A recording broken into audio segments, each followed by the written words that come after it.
कुछ दिन बाद अचानक तेज बारिश शुरू हो जाती है और भयंकर बाढ़ आ जाती है।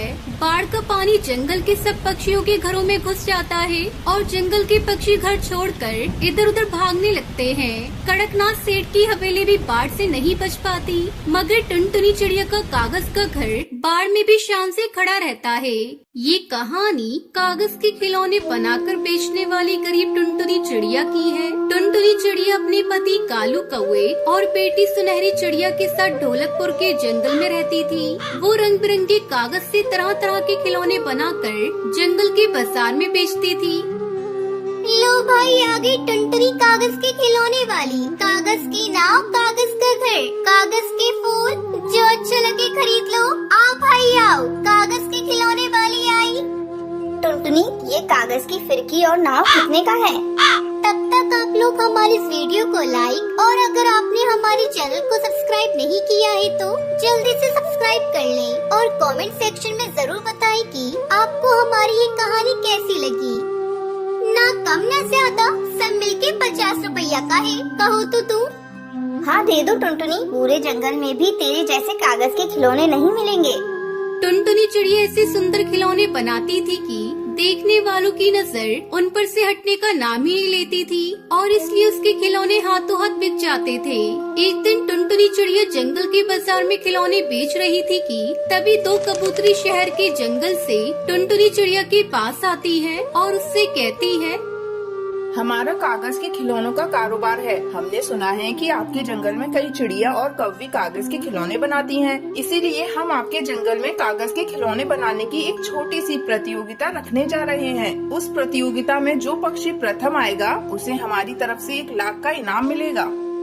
टुनटुनी चिड़िया की दुकान के बराबर में सुंदरी कौवी की भी कागज के खिलौने की दुकान थी। 1 लाख रुपए का इनाम सुनते ही सुंदरी की आंखें खुल गयी। अरे वाह, ये इनाम तो मैं ही जीतूंगी। वैसे भी सेठ जी से तो मेरी अच्छी खासी जान पहचान है। उनसे कहकर टुनटुनी को प्रतियोगिता में हिस्सा नहीं लेने दूंगी और फिर ये 1 लाख रुपए मैं जीत जाऊंगी। सुंदरी कौवी कड़कनाथ सेठ के घर जाती है और उसको सारी बात बताती है। 2.5 किलो का एक मारूं, तू फिक्र मत कर सुंदरी, मैं उस टुनटुनी से बात करता हूँ। वैसे भी उसके पति पर बहुत कर्जा है मेरा, वो मेरी बात नहीं टालेगा। हाँ चल मेरे साथ उसके घर। इतना कहकर कड़कनाथ सेठ और सुंदरी कौवी टुनटुनी चिड़िया के घर जाते हैं।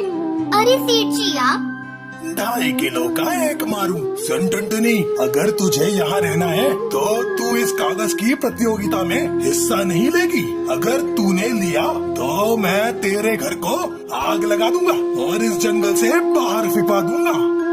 इतना कहकर वो दोनों टुनटुनी चिड़िया के घर से चले जाते हैं। वही टुनटुनी चिड़िया डरने की बजाय उसका विरोध करने पे उतर आती है और कालू कौवे से कहती है, अरे हम किसके बाप का खाते हैं जो उसकी धमकी से डरे। मैं उस प्रतियोगिता में जरूर भाग लूंगी।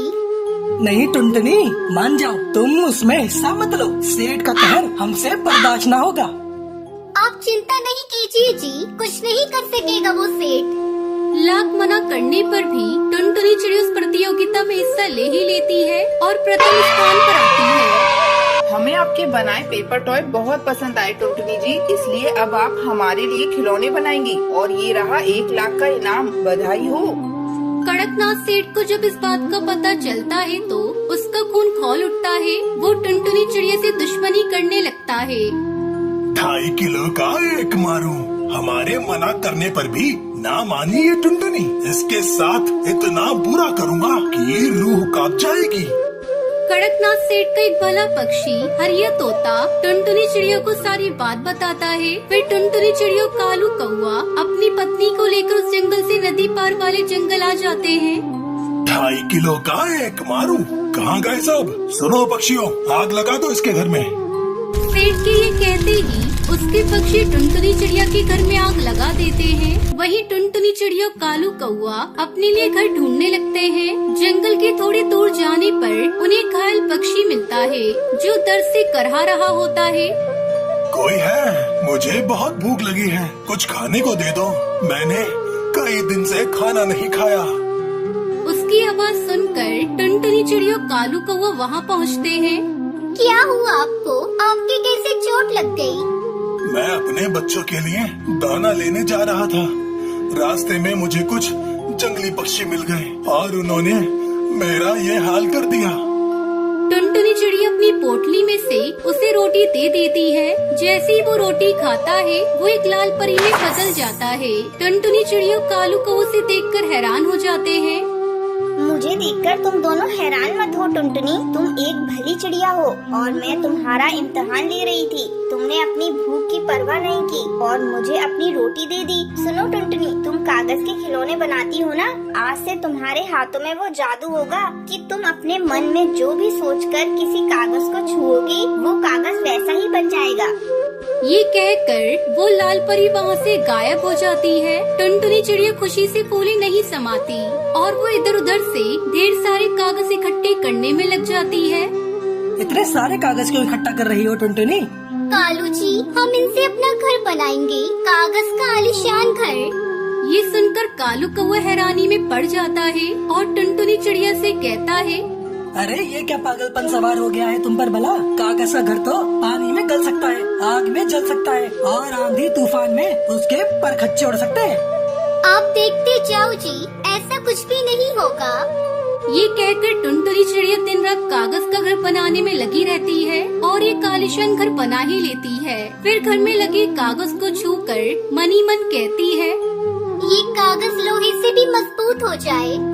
बस टुनटुनी चिड़िया की ये कहते ही घर में लगा कागज लोहे से भी मजबूत हो जाता है। टुनटुनी चिड़िया और कालू कागज के बने घर को देखकर बहुत खुश होते हैं। कुछ दिन बाद अचानक तेज बारिश शुरू हो जाती है और भयंकर बाढ़ आ जाती है।